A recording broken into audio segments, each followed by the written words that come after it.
皆さんこんにちは。今回は東京の豊島園にできたハリーポッターのスタジオツアーの紹介です。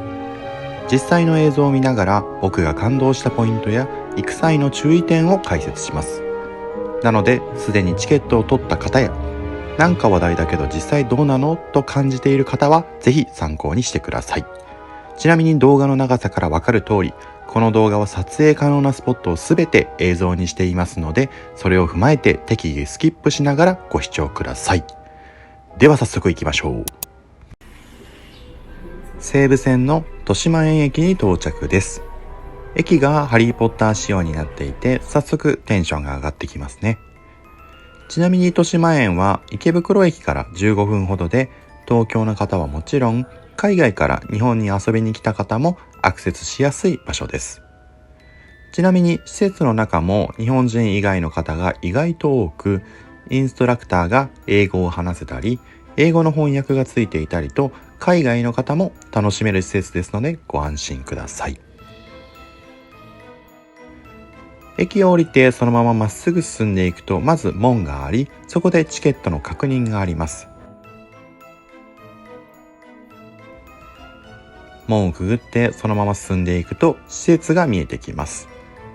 蛇やメガネのモニュメントがありますが、付近には特に施設はないようです。では早速中に入っていきます。僕が行った6月23日時点では入場時刻の30分前から入ることができたので、それぐらいの時間に行くのが良さそうですね。こちらで QR コードを読み取って中に入り、手荷物検査をして入場となります。エントランスはこんな感じです。左手に音声ガイドの受け取りカウンターがあり、右手にはクロークがあります。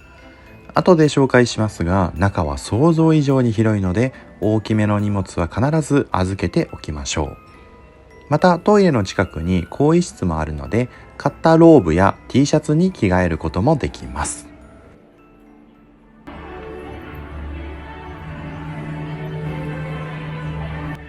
ロビーはこのような形となっており、右手にはフードホール、左手にはショップがあります。フードホールはろうそくやタペストリーがハリーポッターの食堂っぽいですよね。こちらではパスタやパイをいただけます。ロビーのフードホールやショップまでは入場時刻の30分前から入れますが、メインのツアーはチケット開始時刻からしか入れませんので、こちらでご飯を食べたりショップに行って楽しむのが良さそうですね。そして隣にはカフェもあります。ドーナツやケーキ、シェイクなんかも販売されています。ロビーの左手にはショップがあります。こちらの詳細は別途紹介しますが、ぜひこちらで好きなローブを買ってツアーに参加していただければと思います。ではチケット開始時刻になりましたので、お待ちかねのスタジオツアースタートです。こちらでチケットを確認して入場です。ここからは僕が印象に残った7つのお楽しみポイントを軸に紹介していきます。まず中に入ると歴代作品のモニュメントがあり、その先には各国のポスターが飾られています。そしてこの先に進むと、このツアーの注意点や説明をしていただけます。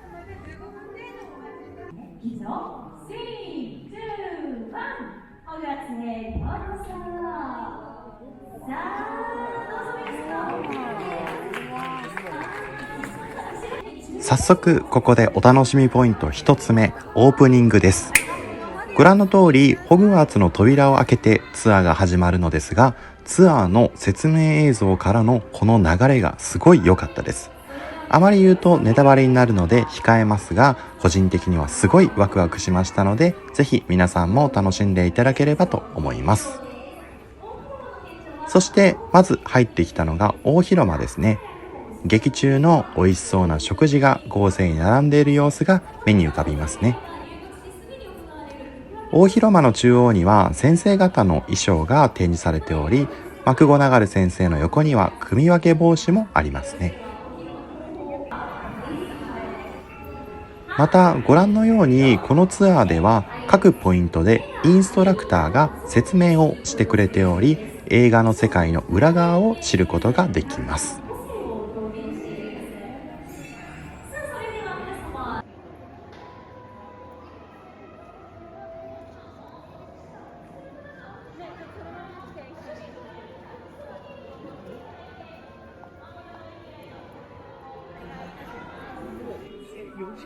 その先にあるのは劇中のセットのミニチュア模型の展示ですね。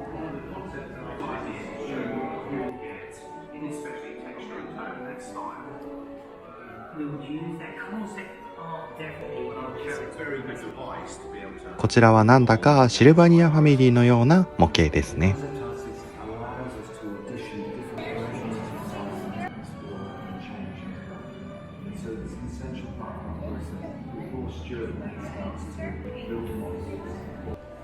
続いてはホグワーツ城の中、動く階段があります。壁一面に動く肖像画も飾られています。実際にこのように階段が動く様子も見ることができます。さすがに階段を歩くことはできないようです。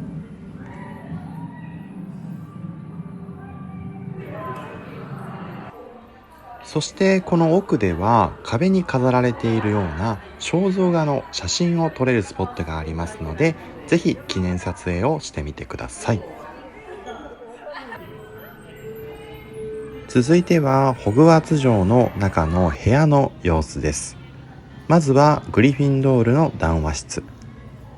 赤を基調とした部屋や家具の様子がヨーロッパっぽくていいですね。その先には男子寮のベッド。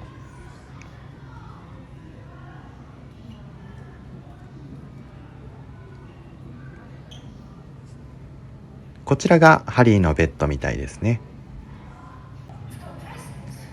続いてはスリザリンの談話室。さっきとはだいぶ雰囲気が違いますね。こちらでは椅子に座って写真を撮ることもできるようです。そしてその先はクリッチ撮影エクスペリエンスということで、クリッチの観客になって映像を撮ることができます。そしてそのままクリッチの世界観が広がっていきます。ほうきやクリッチの道具、衣装など。これは炎のゴブレットの金の卵と優勝カップですね。優勝カップがリアルで少し見とれてしまいます。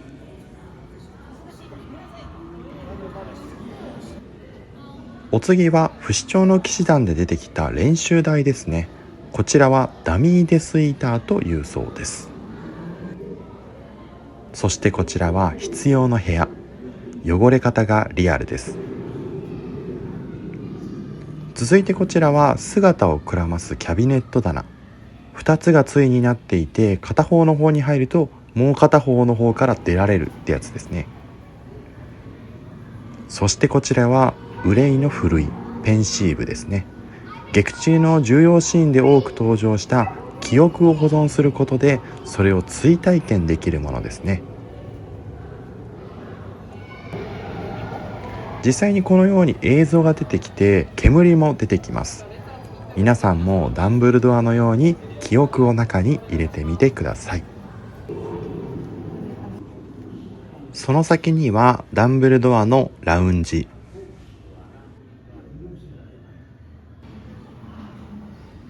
そしてこちらが校長室です。歴代校長の肖像画が飾られていたり、こちらは魔法道具でしょうか。そして中央にはダンブルドアとフェニックスがいます。鮮やかな見た目で綺麗ですね。他にも各作品のダンブルドアの様子やグリフォンの螺旋階段なんかも飾られています。そしてこちらからは衣装と小道具の展示となります。展示を見るだけでなく、自分のデスイーターのマスクをこちらで作ることもできます。ここからは授業がテーマということで、まずは魔法薬学の教室です。ここでは細かく再現された魔法薬学の教室の様子に加えて、自分が魔法薬を作っているかのような写真や動画を撮ることができます。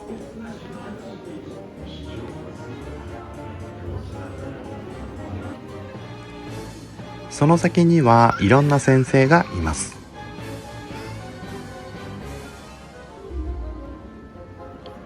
こちらはマクゴナガル先生に、右端は占い学のトレローニ先生ですね。そしてこちらは溝の鏡、見る者の強い願望を映し出す鏡ですね。ギルデロイ・ロックハート先生にルーピン先生なんかもいます。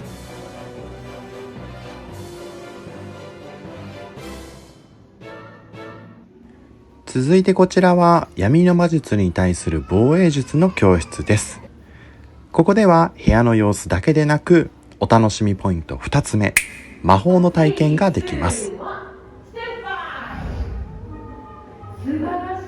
このように定期的にイベントが開催され、デスイーター相手に呪文で戦うことができます。ぜひ杖を買って魔法を体験してみてください。またこの施設の良さの一つとして、インストラクターと呼ばれるスタッフがディズニーランドのように親切に皆さんのツアーをサポートしてくれます。インストラクターもハリーポッターが大好きらしいので、何かあったら頼ってみてください。その先はホグワーツの図書館です。雰囲気があっていいですね。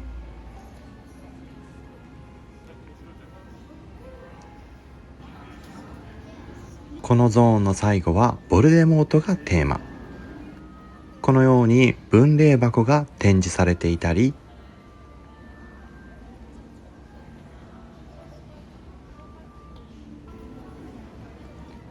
ボルデモートと写真を撮ったりすることができます。皆さん決闘のシーンを再現しているようですね。ここからは劇中の禁じられた森が再現されています。なんだか少し寒い感じがします。まずはハグリッドとバックビークがいますね。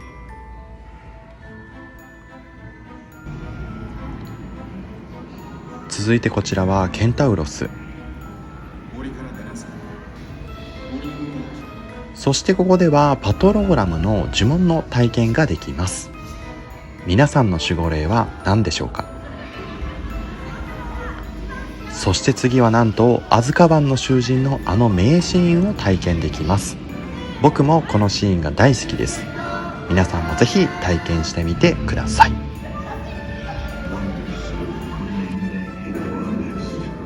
最後には禁じられた森といえばの雲がいます。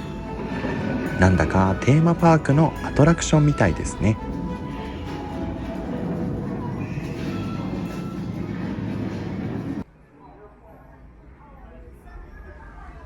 森を抜けるとハグリッドのお家があります。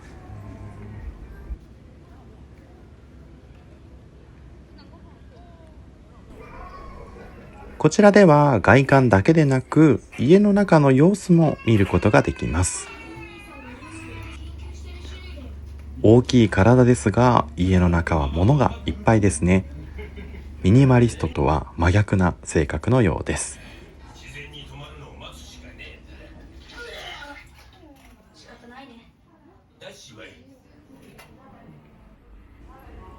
この先にバックロットという飲食スペースがあります。ここまででようやく半分です。どうですか？めちゃくちゃ広いですよね。僕も疲れたのでこちらで少し休憩をします。こちらのバックロックカフェではケーキやコーヒーだけでなくパスタやハンバーグ、生ビールなんかも飲めます。ちなみにメニューはこんな感じです。このように席もたくさんあるのでゆっくり休憩することができます。そしてここでお楽しみポイント3つ目、ハリーポッターの世界観を体験できるフードです。僕はヘドウィッグのケーキとアイスコーヒーをいただきました。器と見た目がいいですね。ケーキは生クリームとスポンジのケーキで食べやすくて美味しかったです。先ほどのカフェの外ではバタービールが販売されています。USJ でも販売されていますが、やはり人気ですね。そして屋外にも撮影スポットがあります。まずはチェスの駒。賢者の石のチェスのシーンは印象的ですよね。続いてはホグワーツ橋。ハリーの世界に入ったように写真を撮影することができます。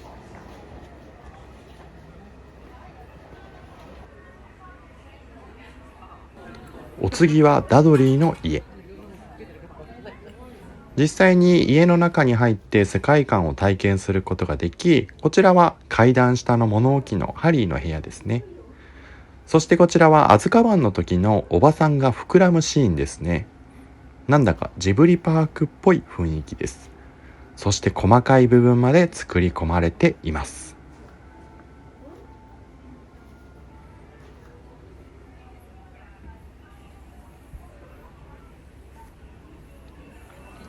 そしてこちらはナイトバスですね。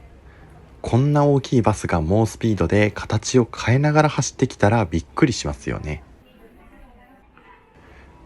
ここからはスタジオツアー後半戦になります。そしてこちらがお楽しみポイント4つ目、9と4分の3番線とキングスクロス駅です。ご覧の通りキングスクロス駅でホグワーツ特急と写真を撮れたり、イギリスにもある9と4分の3番線に飛び込むシーンを再現できたりします。僕は長年イギリスに行ってこのシーンをやりたいと思ってたのですが、なんとそれが日本ですることができます。そしてこちらのホグワーツ特急の中も見ることができます。各作品ごとの様子が展示されており、こちらは賢者の石、カエルチョコが飛んでいますね。続いては秘密の部屋ですね。車が空を飛んでいます。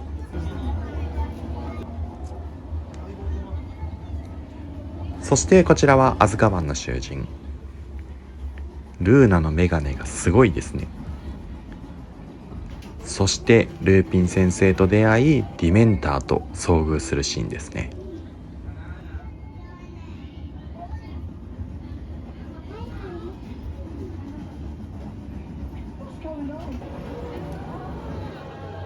その他にもショップがあったり、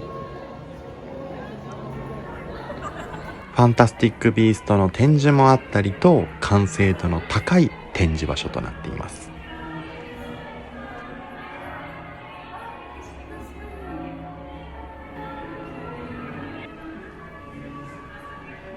続いては大型の展示があります。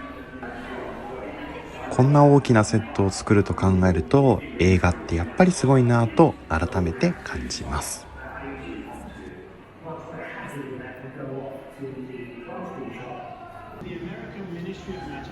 続いてはお楽しみポイント5つ目、魔法省です。このエリア全体がお楽しみポイントと言えるほど圧巻です。そして面白いのがこちら。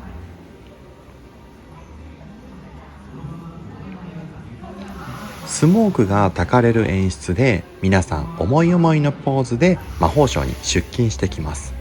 友達やカップルでぜひやってみてください。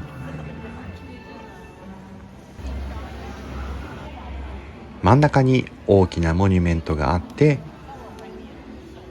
こちらはファンタビのメンバーですね。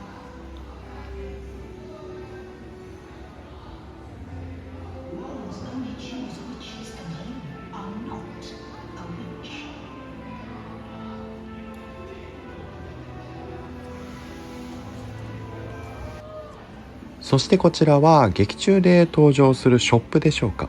僕もまだまだ勉強不足です。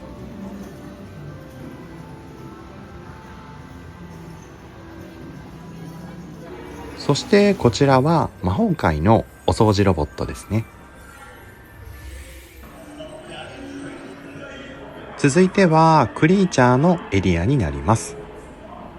ハリーポッターに登場するたくさんの生物の模型や成り立ちを見ることができます。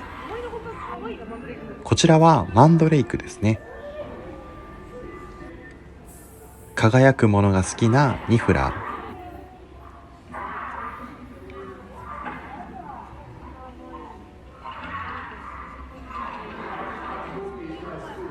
こちらには屋敷しもべのドビーもいますね。その先はファンタスティックビーストのエリアということで、主人公のニュートがファンタビの裏側を解説してくれています。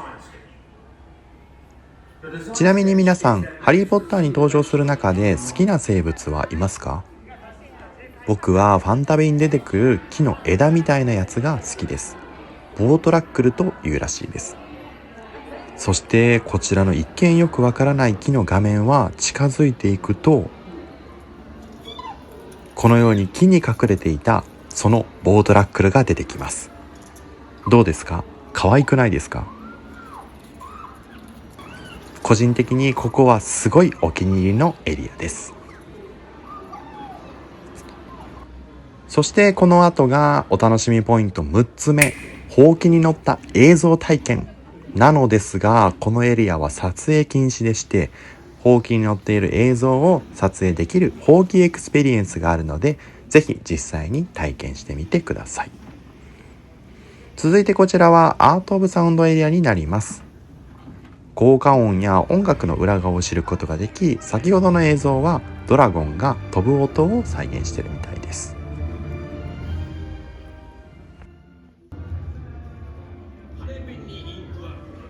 続いてこちらはダイアゴン横丁です。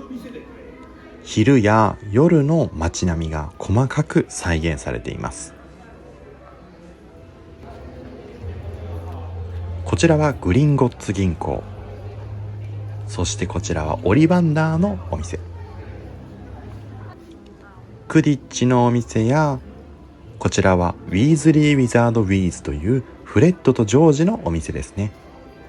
楽しげな店内で外から見ているだけでワクワクします。その他にも細かく街並みが再現されていますので、ぜひ実際に行ってみてください。その先にはグラフィックアートが様々展示されています。ポスターや新聞、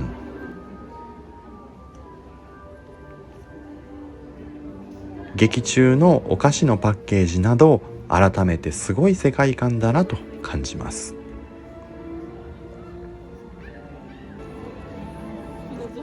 そしてスタジオツアーの最後はホグワーツ城の大きな模型です。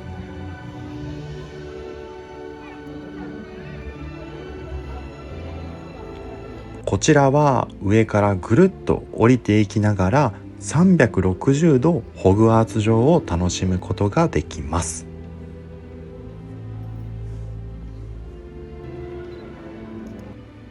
こちらはホグワーツ橋ですね。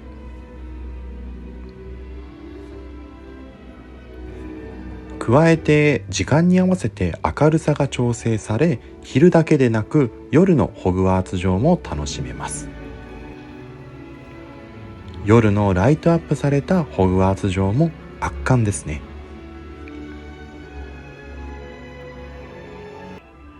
スタジオツアーはここで終了となり、そのままショップへとつながります。最後のお楽しみポイント7つ目はグッズです。グッズは別動画で紹介しますが、ショップがめちゃくちゃ大きくて、ローブや杖、カチューシャだけでなく食べ物、雑貨、アクセサリーなど本当にいろんなものが売っているので、そこも含めて楽しんでいただければと思います。以上、豊島園のハリーポッターの紹介でした。